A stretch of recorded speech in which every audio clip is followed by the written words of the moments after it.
first, we're going to take a look at what our options are if you are on a system other than Sage Intacct. And really, we're going to focus on two different options. One, moving Sage 300, Sage 50, Business Vision.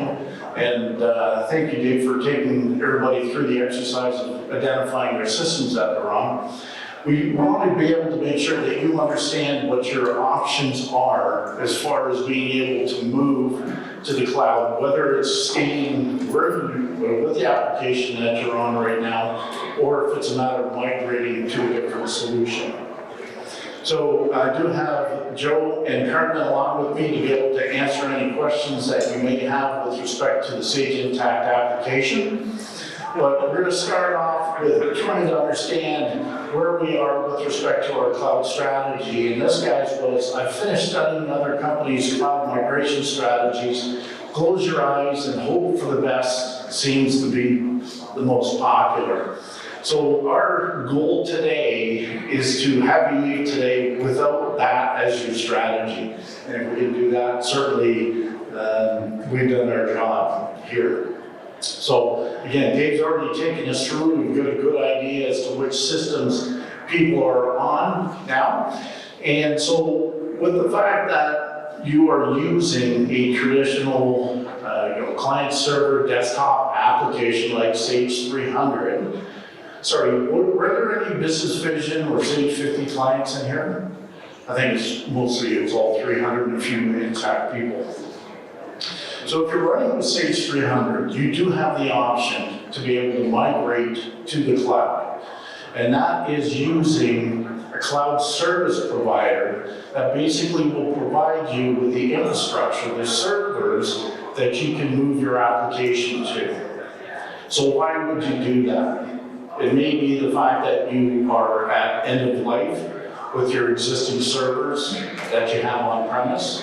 It may be that you simply don't want to have the hassle of having the equipment on premise. It may be a security issue. You want to improve the level of security. Because we've had a number of clients reach out to us and say, hey, my servers were stolen yesterday, and now everything is gone. Okay? It may be the simple fact that you want to operate your business and focus on that, and you want to move away from the fact that you're going to have to rely on IT.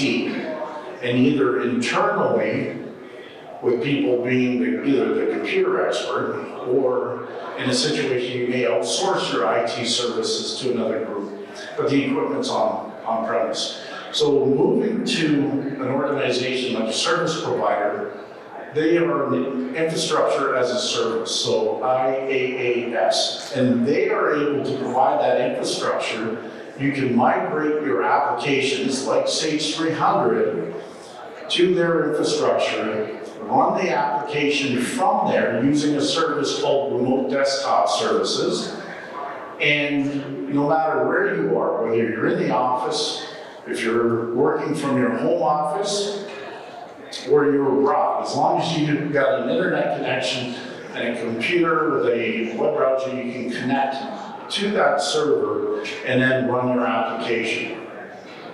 The biggest thing that you have to keep in mind, though, is if you're using Sage 300 and you migrate to a cloud provider, it is still Sage 300. Hasn't changed. The screens will look the same, the printouts will come down the same. Everything you do is going to be the same. So we mentioned this quite a bit in the earlier sessions around the fact that Sage 300 isn't broken. Don't fix it. If it is broken, we need to evaluate, can we enhance that with either other native capabilities of Sage 300 or leveraging the ecosystem of partners. So all these people that are at the tables outside, can we leverage their products to enhance our solution? So I speak with clients every day about just these problems. We want to move to the cloud. What's the driver to do it? And then it may be, well, we need AP automation. Well, you can maybe get that in the cloud, but you can also get that for Sage 300. We just need to look at an add-on or a cloud-connected service to be able to do that. If it's better reporting, then it may make sense to leverage something like Sage Enterprise Intelligence or another reporting tool that integrates with Sage 300. So we have ways to be able to enhance the solution. At the same time, we migrate it to the cloud. So all of these systems can be working together with a cloud provider to be able to do that. The other thing to keep in mind is not only is it going to be the same application, you're still going to have to do upgrades. So moving to the cloud does not eliminate the fact that you don't have to do upgrades. So you will have to upgrade your system about every 3 years to remain on a compatible, supported version of Sage 300. So keep in mind that that's all part of the process. All you're really changing is where your software is being delivered from. So just to look at some cloud hosting providers, some examples of who those are. You have, I've just got logos up here, but Microsoft Azure. So these are the main top tier players that you've probably heard of. Amazon Web Services or the Google Cloud. These are key infrastructure as a service providers that are available to you. But then there's also a ton of other third-party hosting companies that are available to you. You just need to confirm what their capabilities are, what their security levels are, all of their policies around that, because you certainly want to make sure that you're protecting all of your data and your systems when you're hosting it somewhere else. Well, no matter which provider you move to, somebody still has to manage that environment and your applications. So again, moving to the cloud doesn't mean you just simply get rid of that responsibility, okay? If you're hosting an application with a provider. Somebody still needs to update the servers. Somebody still needs to do your backups. Somebody needs to do all of these things. And we need to rely on a Microsoft service provider to be able to do that for you. And an example of a service provider like that is our sister company, Lineco Computer Networks. So Jamie Smith, who I believe was up front speaking a little earlier, and is also hosting other sections. So migrating Sage 300 to the cloud is your option. I know the section after this, in one of the rooms, is being done by Jamie Smith, and he'll talk, it's a Q&A session around everything you kind of need to know to be able to do that. If you want to move Sage 300 to the cloud, and you want to be as hands-off as possible, we, as a company, being BAS, we offer a solution called the BAS Cloud, where we will take on the management of the network. So patching servers, looking after your backups, user support, all of those features. We will do that, and we'll support your Sage 300 application. So it's between the two companies, BAS and Lineco, work together to be able to provide the expertise on both ends to be able to support you on Sage 300. When you start to look at pricing, you can go to Azure and Amazon Web Services and get pricing on those services. Remember, your service, infrastructure as a service, is only going to be a short piece of that cost. You're going to also have managed services that are involved. And if you've got people that can look after that for you, then any one of these providers is a good first step for you. And again, from our perspective, it's not important to us as to who you use as your provider. We will always be there to support you on your Sage system, okay? We offer our BAS Cloud as an option for those companies that simply want to hand it all off to us to do, and we're happy to do that. So again, we will talk to clients, we can provide you with pricing around the BAS Cloud, but again, if you want to go with Azure, or if you want to go with Amazon, we're happy to migrate your system there, move your applications, your data, all your customizations, and make sure your users are set up and you're operating from there. We'll do that turnkey for you as well. Any questions on that? Yes. So with this kind of integration, you're talking about moving the entire on-premise network infrastructure, the server, the client functions that would normally be right there into a cloud. That's how you're maintaining connectivity? That's correct. Okay. Yeah. So, I mean, you can have some applications on the cloud. You can still keep your existing infrastructure if you needed to for other applications. Right. It just, it's kind of what we talk like a hybrid approach to doing this, right? So, again, whatever you need to do. Now, what we're finding is happening is companies are trying to get away from all infrastructure on-premise and moving everything up to a cloud provider to do that. So, again, you can do with these providers on the VAST Cloud. We're hosting not only Sage 300 for our clients, but we're hosting a lot of other applications that they need to access as well. Any other questions? Yes.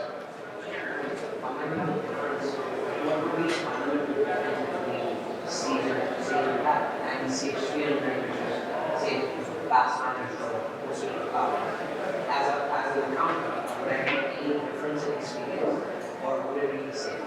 Yeah, so the question is, what's the difference between Sage 300 in the cloud and Sage Intacct?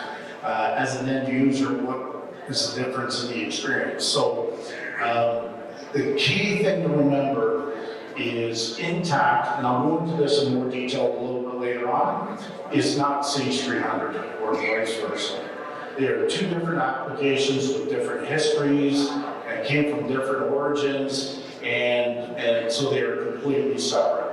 So we'll go through that process a little bit later on, but they are completely different. Okay. So when we look at Sage Intacct, we've talked about migrating Sage 300 to the cloud as one option. Moving to the cloud, the second option is to consider an application like Sage Intacct.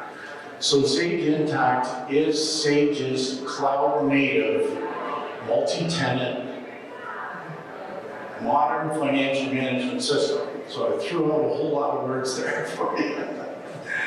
So what I mean by this is it was written to be a cloud application right from the very beginning. It is a web-based application, so the user interface is completely web-based. What multi-tenant means is the application is used by all users.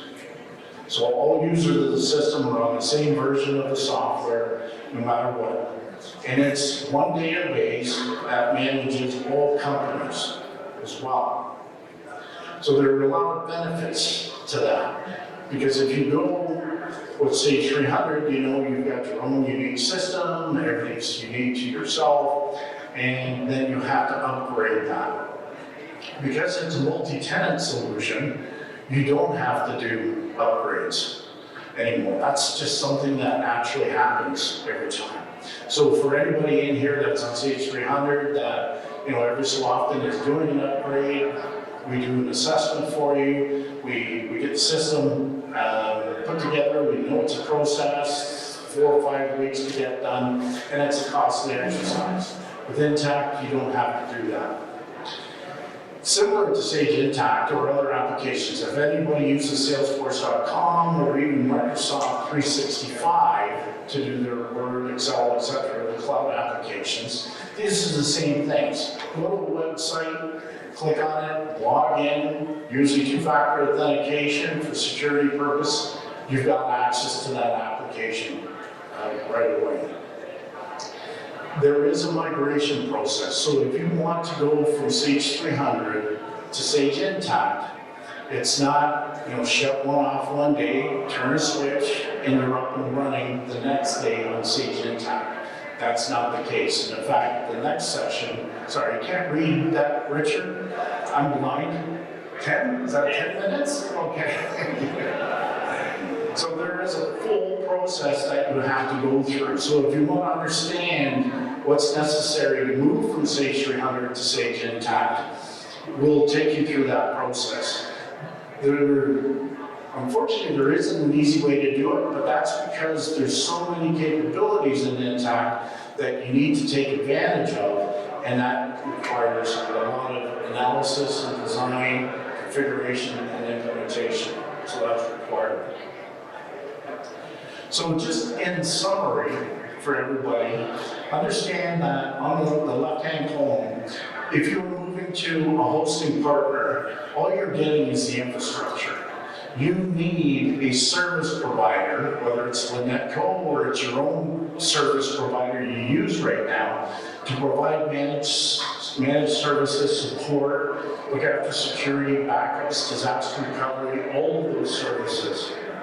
But the benefit of moving to Sage Intacct is the publisher, which is Sage, looks after all of that. So with Intacct, with your subscription, you get the application, you get the hosting, you get all the managed services, you get 4 releases of new features every year. With Sage 300, you get 1 release a year and a couple of product updates, right? And then there's no upgrade process that's required. And even included in your subscription is application support as well. So that kind of gives you an idea as to what your options are, either migrating Sage 300 to the cloud or migrating to a modern financial management system like Sage Intacct. So key things to keep in mind when you're looking at the investment difference. Often people will look at Sage Intacct and say it's a lot more expensive for Sage Intacct than it is Sage 300.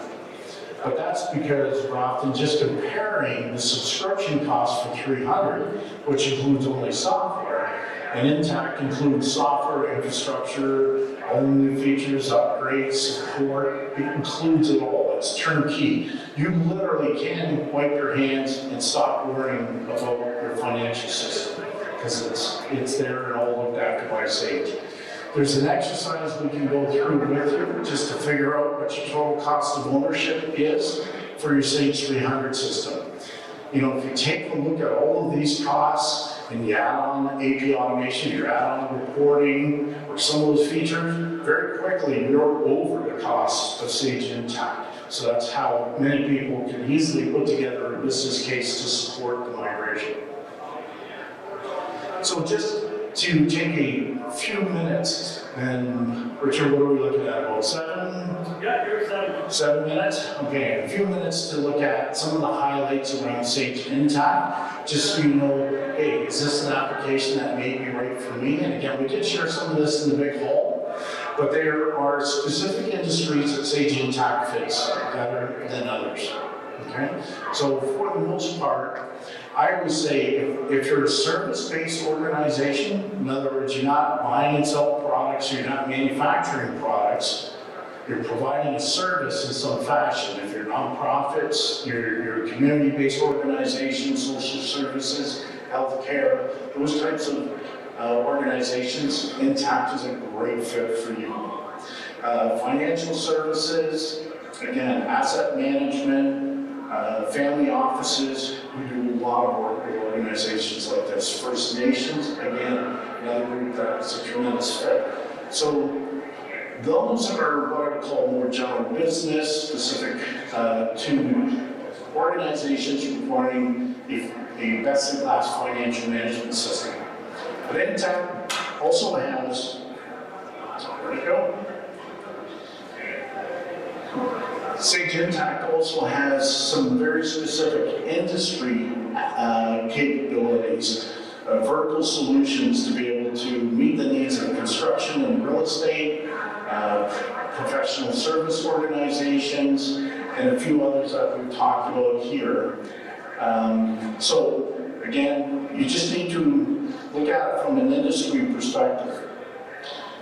But it is a multi-book, multi-entity, multi-currency type solution. So if you stay for the sessions where we actually take you through the demonstration of the application, you'll see some of the benefits of doing so. With Sage 300, if you add another entity, you've got to go through a complete setup of everything. It's a separate database and everything else. With Intacct, it's shared. So you're sharing your chart of accounts, your vendors, your customer lists. And really, it takes about 15 minutes to set up a new company. It's really that easy. It's almost a right click of a mouse, new company, and you're on your way to do so. It also has intercompany capabilities, consolidation capabilities. And for, again, if you've got those specific requirements, it's tremendous that way. And these are some of the key features, again, that Herman and Joe will take us through later today around features that really differentiate Intact over 300. It has native dashboard capabilities here, and not sure if you can see the red dot here, but these are performance cards across the top of the screen. And performance cards are, think of them as your key performance indicators that you need to have in your organization. If you need to track and show calculated values based on financial and non-financial data, as you can see, there's revenue, number of treatments, revenue per treatment, number of practitioners in this particular case. We can calculate those and have those in real time on your dashboards. Great visual representation of data. You can create reports as well and have them on your dashboard. And these are simply as simple as creating a report and say, I want it on my dashboard. And it's all role-based as well, so the CFO can have their separate dashboard, the controller can have their own separate dashboard. One of the other great strengths of Sage Intacct is the fact that being a best-in-class financial system, it doesn't try to be the best in everything. So if you require additional capabilities like extended AP automation with optical character recognition reading, accounts receivable automation, employee expense automation with, again, native apps, those types of applications, you can go to the marketplace for Intact, marketplace.intact.com, and there's over 400 software companies that provide these type of applications that have native integration to Sage Intacct already. So you don't have to use them as separate apps and do journal entries. It will automatically create the entries for you.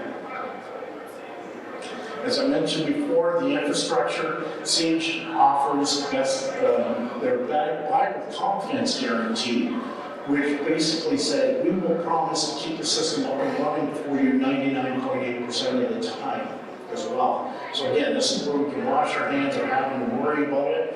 No matter what, we can connect and it will always be available for us. We know it's being backed up. Should it go down, we have disaster recovery capabilities as well. Just to get an understanding as how Sage Intacct is seen within the industry, I want to share with you just a few of the endorsements that Sage Intacct has received as a solution and as a publisher. So the American Institute of CPAs have endorsed Sage Intacct as the best cloud financial management system, recommending it to any business to be able to use. So that's quite an endorsement to receive from the CPA industry itself. Gartner Research, which is an industry analyst company, they do an annual review of all of the accounting software applications, and they evaluate the capabilities. The capabilities are the features you would use to add automation and manage the accounting capabilities in your organization. And for the last 5 years, Sage Intacct has been ranked #1 in core capabilities. But the accolade that Sage is most proud of is the one it receives from the end users, the people that are using Sage Intacct already. There's a website called G2 that allows people to go to and provide feedback and rank the capabilities and satisfaction of any business application, including accounting software. And year over year, for the past 7 years, Sage Intacct has been ranked #1 in customer satisfaction. That's in the use of the application, that's the application implementation process, the roadmap or the direction of the application, and the post-go-live support for the application.